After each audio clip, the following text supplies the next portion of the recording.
Hello and welcome to the season finale of TJ's Video Game Reviews.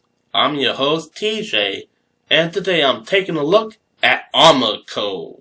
Armored Core is a third-person shooter game developed by FromSoftware, the people who gave you Dark Souls, and published by Sony Computer Entertainment. It was released for the Sony PlayStation console in North America on October 25th, 1997. It features you as a pilot of a giant mech who goes on missions to earn money and become the best darn AC pilot you can possibly be. Without further ado, let's dive into Armored Core.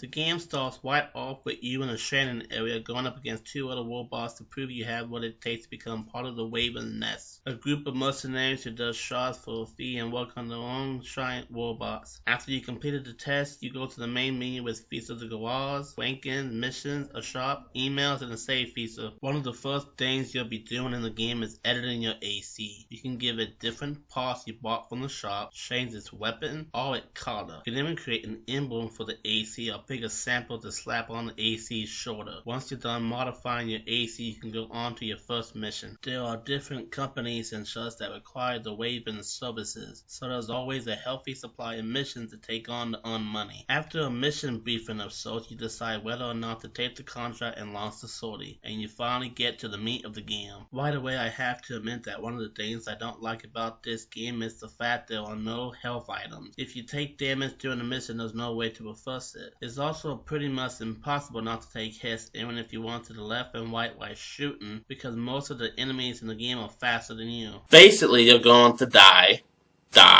and die some more. But what can you expect from the same company that gave us Dark Souls? There are at least a good variety of missions you can do throughout the course of the game, and the game progresses accordingly depending on which mission you take and complete. Some missions even pick up where a previous mission left off, so seeing the game developed based on your choices of mission is pretty cool. At the end of the mission, you get your reward in the cost of any damage or weapon you use during the mission, so sometimes you're paying for as much as you're gaining. What a slap of reality that is. Another thing that really sucks about the game is that sometimes there are so many enemies you have to deal with that you run out of ammunition.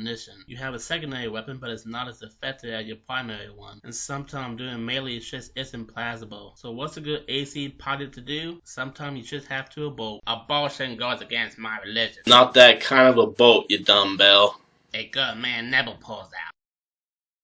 So the story is pretty simple. After a war called the Great Destruction, the population is forced to live underground, where corporations like Chrome, not to be confused with Google Chrome, take power and battle other corporations for ultimate power. This leaves a great opportunity for the Raven Nest to get their money and stay relevant in the new world. Graphics are pretty decent for 97. All the various robots you encounter, plus the one you play as, look great and you can tell what's going on your screen. The sound and musical score also accompany the game's graphics rather well, and it's just a treat to see it all come together. No issues here. Flaws, like I mentioned, is the fact you can't replenish your health, it's nearly impossible to avoid damage, your ammo will run out, and you're slower than everyone else. Why couldn't they have field tanks for health items or something of that matter? Why can't we have ways to replenish your ammo? I'm sure buying different parts will make you go faster, but that doesn't come until later into the game. And some of the stages with faster enemy come in rather early while you still have your default body part. Are you trying to say the game is too hard, maggot? Something like that.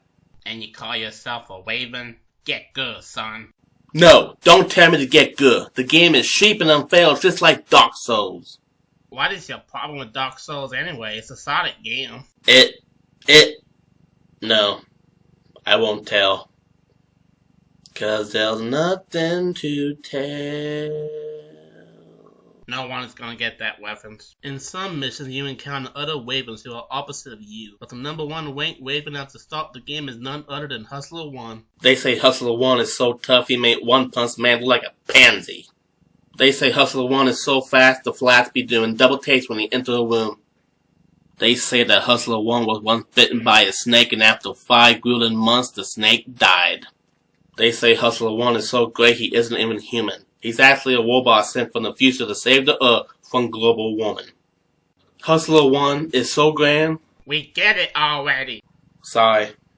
Overall, Armored Core has a lot of good things going for it, but the meat of the game, the gameplay, is just downright terrible. It makes you not even want to bother to play it with all of the flaws and unforgiving mechanics. If you can get past all of that though, it might be worth a playthrough. Try it. That's it for the season finale of TJ Reviews. Thank you for showing up for 13 episodes, and don't forget to hit that like button, subscribe for more videos, share, and we'll see you next season.